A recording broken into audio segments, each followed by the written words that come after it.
Who are the Communists? By Lyra S.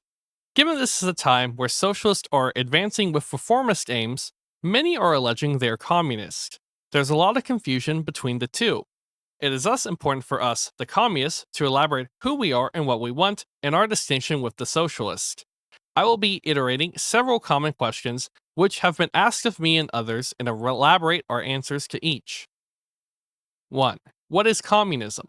Communism is the abolition of the present state of things, which is capitalism. We therefore advance communism as the abolition of capitalism, the present society. Our claims: capitalism has created a class of wage laborers who have nothing to sell but their labor power. These workers, the proletariat, are divided not just against their employers, the bourgeoisie, but also their own status as workers. We differ from the socialists, therefore, because we do not advance our claims to advance the workers' power in themselves, but the workers' power for themselves. What this means is very simple. We do not want workers to be victorious within capitalism, but against it. The socialists consider the present state of affairs to be modifiable to the interest of the workers. We argue that the workers' interests are the abolition of the present state of affairs, and thus the abolition of private property, the state, the family, and all other present social forms. 2. How does society work without private property? What is called private property is not the fact that certain people use some things and other people use others. Private property is the legal status of ownership over certain things. Something only belongs to you if, under certain legal terms, you are its owner. On these terms, then, it can be stripped of you. Under capitalism, the proletariat's possessions therefore do not belong to the proletarians. They are, in fact, transient things that, given an economic crisis, can be stripped from them. We feel how fleeting our things are. Even our money, which we gain by working for the bourgeoisie, is taken again by them again through rent and food. As such, we are not earning for ourselves under present conditions, we are transferring wealth from our bosses to our landlords. The product, our labor, and value thereof is the reward of both. By consolidating a reserve of money, select few proletarians can advance to a state of being a big or small capitalist. But this is not true for the vast majority of the class. We are not business owners but workers. Every development in history tells us that this institution is not an essential human condition. In past societies, human beings have lived without it. As such, it is not human nature to hoard as the bourgeoisie do. It is simply a law of capitalist society divided against history. Capitalism itself proves it by, as established, abolishing private property for most of the population. You do not need private property to use certain things yourself. In fact, in most households, disputes over who uses what are handled easily without the intervention of the law or the state. We simply believe that, with communism, the resources of labor and nature are used to regulate and develop human existence rather than accumulate property. Private property is therefore not a prerequisite for human existence, but a product of human practice which human practice might abolish.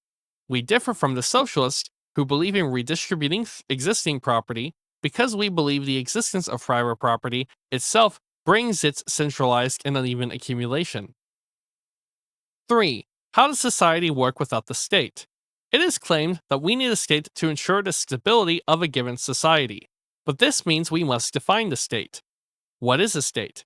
For communists, we say the state is the existence of a police force, a bureaucracy, and a standing army. These are the real mechanisms by which legislative, executive, and judicial bodies exercise power. What is the law of the state? Private property, the family, its own existence. Whether or not it claims legitimacy from democracy is irrelevant.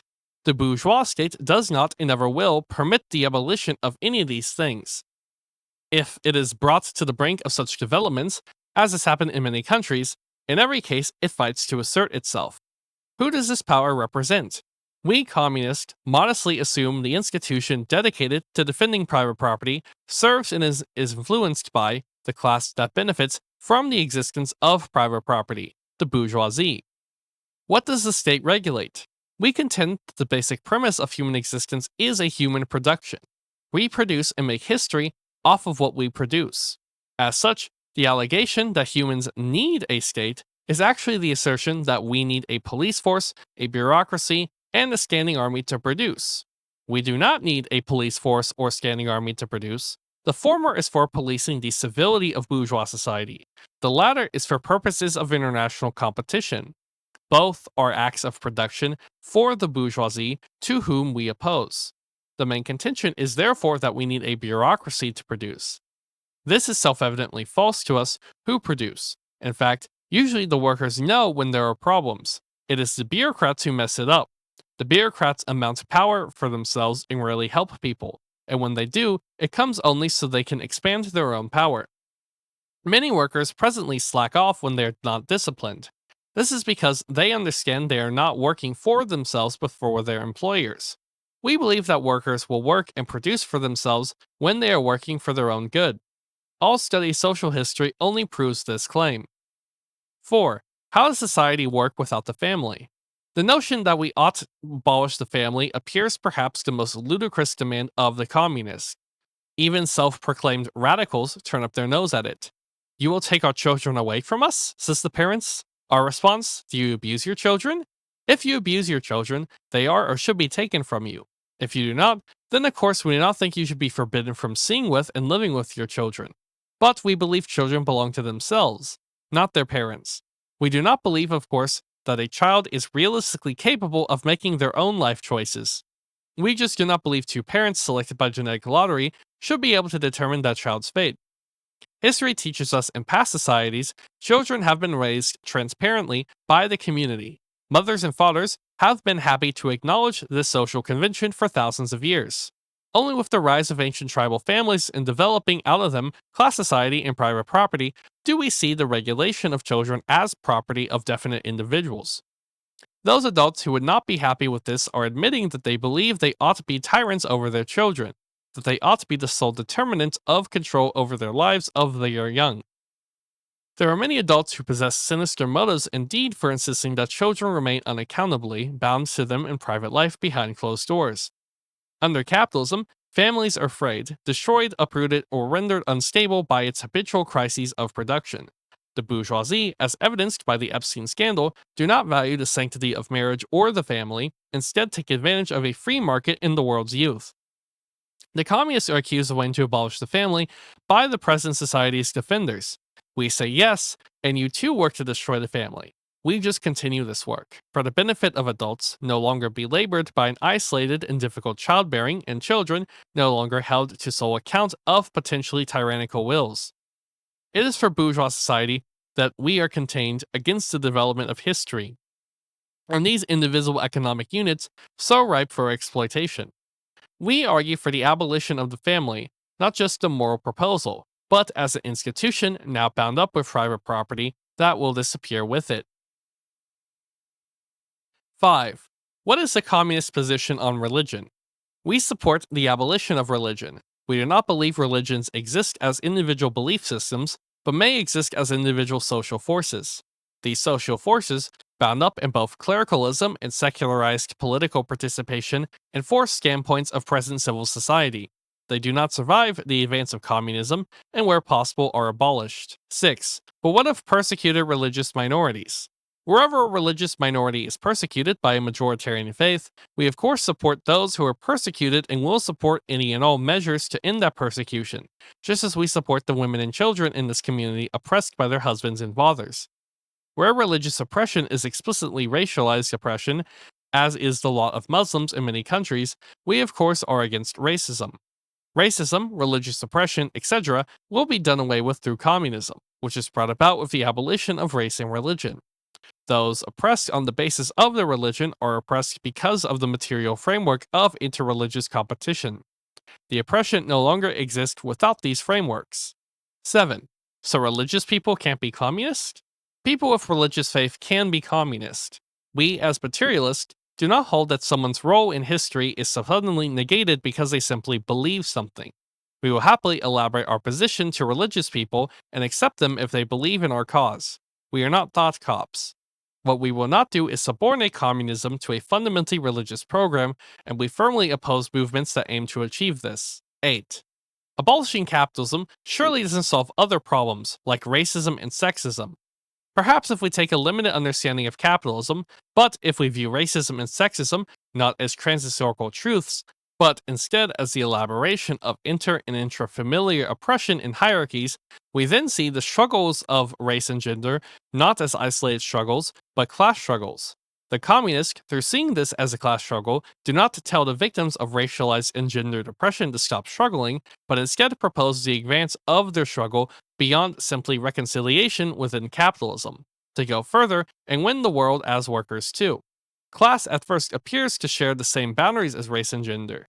It is the sum of these struggles, which become conscious of this oppression's source, which constitute the revolutionary movement as of the proletariat.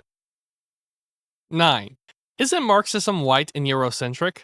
Of course it is. It was first developed by white Europeans, Marx and Engels, who were racist themselves. But the standpoint of capitalism is that of globalization led by white Europe. As such, Marxism is white and Eurocentric as a consequence of existing in a white and Eurocentric world.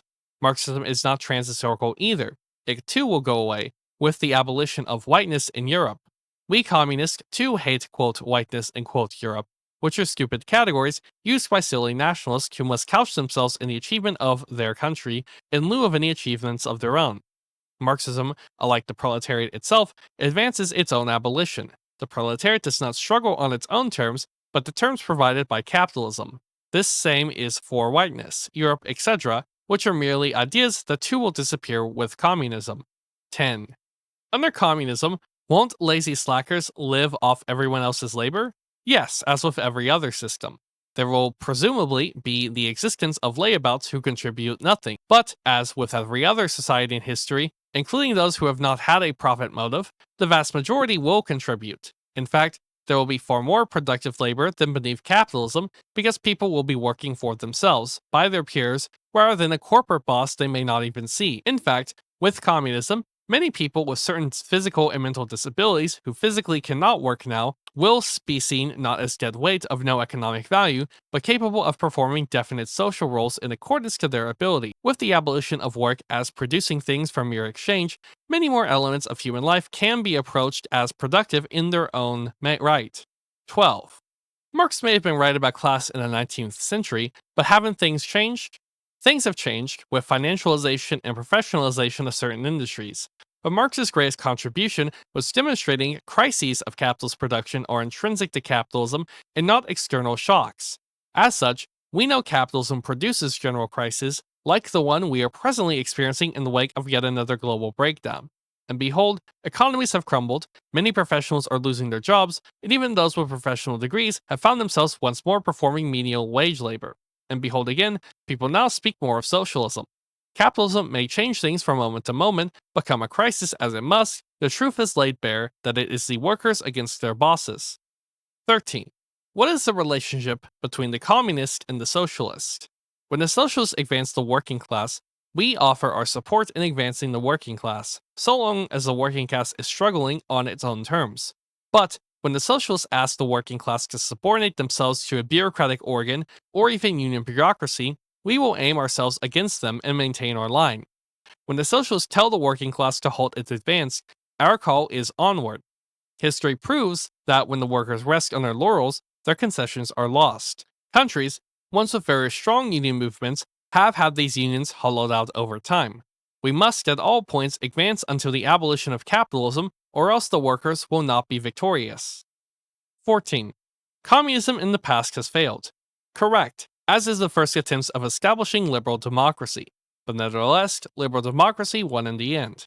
We therefore see communist failure as lessons, rather than waxing poetic about the cruelty of this or that dictator. Our question is, where did the proletariat fail, and how do we prevent these failures? 15. This is all very well, but how do the communists aim to advance this in practice? The specific immediate demands of the communists will vary from place to place, but in general, the basic demands will be as follows: dissolution of parliament, congressional bodies, etc. Creation of a new government elected directly by workers. The Communist Party must maintain independence from this government, though, and continue to advance the workers on their own terms. Creation of an armed workers' militia. Abolition of the police force, court system, and rents. self administration of workers and their wages, expropriation of major industries for public use. We do not believe demands such as these will be adopted by the present bourgeois society. They are just simply the minimum program for the conquest of state power by the proletariat, which necessarily involves its reconstitution. We do not believe the proletariat is led by the state, and as such, these proposals have no concern for its health or governance, just as the ability of the workers to advance within it. Communism, following its victory across the world, does away with the state entirely. 16. These are nice ideas, I just don't see them working. Likewise, it was unimaginable during the early 19th century that in 100 years, Europe would be full of republics and constitutional monarchies. Yet, this became true regardless. All evidence of history suggests that capitalism is not a permanent form of organization and that new forms of social organization are possible. We do not place our biases above scientific evidence. That, of course, is a domain of the capitalist.